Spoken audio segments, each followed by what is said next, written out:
YCP ఇటీవల రోడ్డెక్కి కూటమి వెన్నుపోటుకి 2 ఏళ్లు అని ర్యాలీ చేసింది. ఎస్, కూటమి ఈ 2 ఏళ్లలో ఎన్ని వెన్నుపోట్లు పొడిచిందో నేను చెప్తాను ఇప్పుడు.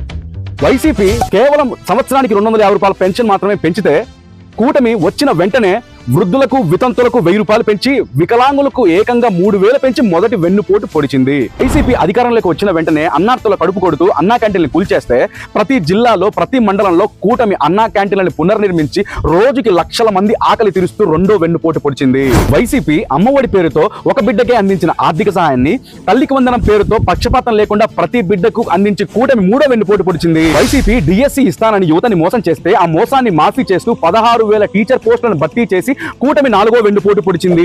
వైసీపీ 3 రాజధానులు కడతానని 4 కోట్ల మంది ఆంధ్రులను మభ్యపెడితే, అమరావతిని అంతర్జాతీయ స్థాయిలో కడుతూ కూటమి 5వ వెన్నుపోటు పొడిచింది.